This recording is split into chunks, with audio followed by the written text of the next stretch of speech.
So now that we know how to measure the potential of a half cell, we can start to look at combining those half cells in different combinations, not with hydrogen, but with other chemicals to get the voltage that we want. And that is making an electrochemical cell. So we're now not measuring standard electrode potentials, which is what we were doing before.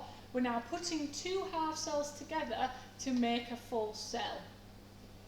Okay? So if we connect two half cells together, the difference between their two values, their potential difference, so we've got two different values of standard electrode potential, and the difference between them is going to give us their voltage, their EMF. So we can go back to that first one we looked at, the copper zinc cell, and we could have found out by measuring against the hydrogen electrode the value for copper was plus 0.34, and the value for zinc is minus 0.76, and we're going to put these two together. Now, the IUPAC convention when measuring standard electrode potentials was always put hydrogen on the left, but in this, when we're making a cell, it's always to put the most positive on the right. Positive electrode on the right, and the positive electrode is the one where reduction occurs. And so we're getting reduction on the right, and how do we pick the positive electrode? It's the most positive value. So the most positive is the positive electrode. The most positive is where reduction happens. Reduction happens on the right. Put all that together, we can start to label our diagram. So we look at our two, and we decide which one needs to go on the right. So which was our reduction? So this is our most positive one. We're going to put copper on the right. Remember, the two things in the equation need to be in the beaker. Now one of these is a solid metal, so my electrode can be made from it. The other is a solution, so we're going to put that in the beaker. And now because that's a solution, we're going to give it that concentration of 1 mole per decimetre cubed. On the left, we've got our other half cell, which was zinc, and 1 mole per decimetre cubed Zn2+. We've got our salt bridge here connecting the two. If you forget the salt bridge, it will not read anything on the voltmeter. So instead of having to draw that beaker out every time, remember we learned about our conventional representation. I always like to start in the middle with the salt bridge. Line it up with the salt bridge. And on the right hand side, we're going to put that right hand side. And we want the highest oxidation state closest to the salt bridge, and then the lower one. Are these two things in the same phase? Well, aqueous and solid are different phases, so we put a single line. Can I connect an electrode to copper? A crocodile clip, which I can. So I've finished the right hand side. Out of Zn2+ and Zn, Zn2+ is higher. Zn is in a different phase. But Zn is a metal, so I can connect my crocodile clip. And I have written my conventional representation. You can see it's a lot quicker than drawing the beakers. To work out the value that you would see on the voltmeter here, you take the value for the right-hand side, which was plus 0.34 volts, and you minus the value for the left-hand side, which was minus 0.76. So you get plus 1.10 volts. That's what your voltmeter would read. And it's a difference between the two. So if we look at this number line, we measured each of these relative to hydrogen, and we found that copper was plus 0.34 volts better than hydrogen at sucking electrons towards it, and that zinc was minus 0.76 worse, so it didn't really want to pull electrons towards it, it wanted to be oxidised and go the other way.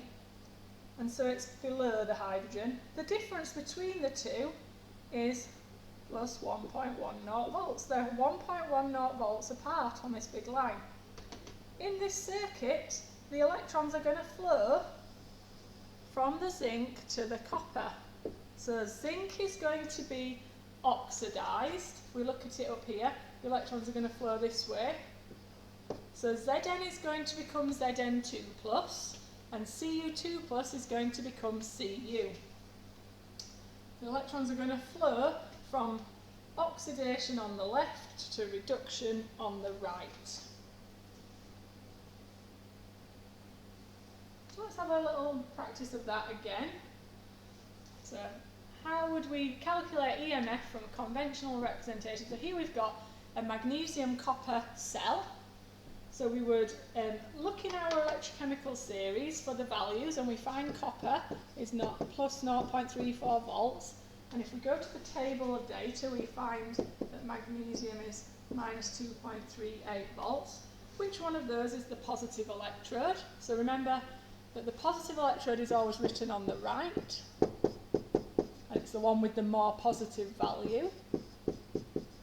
And the negative electrode is always written on the left, and it's the one with the more negative value.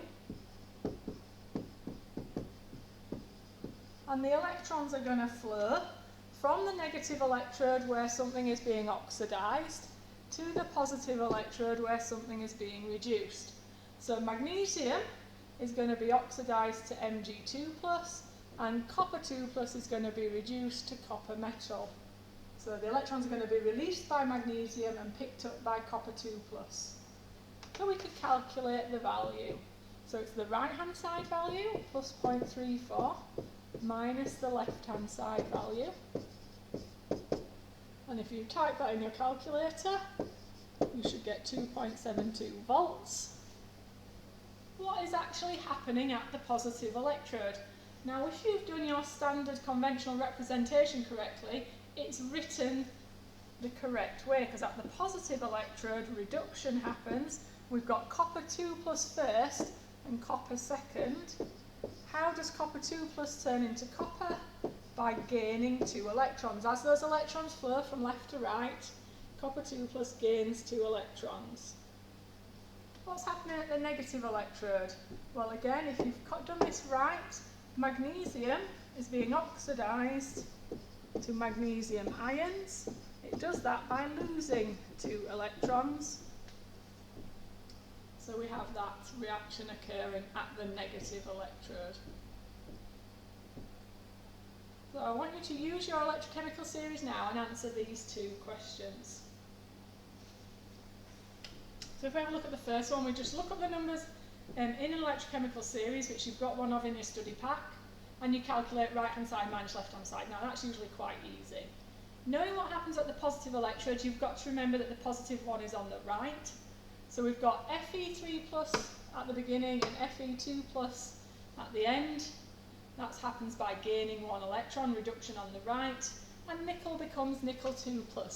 In your standard conventional representation, the species do appear in the right order. Nickel loses 2 electrons to become nickel 2+, which flow around the circuit so that Fe3+ can pick them up to become Fe2+. The platinum at the end is just about connecting the electrodes. And that's what you should have got for the second one. And notice that both of the standard electropotential values are positive, but 1.51 is more positive than 0.77. So 1.51 is the most positive and 0.77 is the least positive or more negative of the 2, even though it's not negative.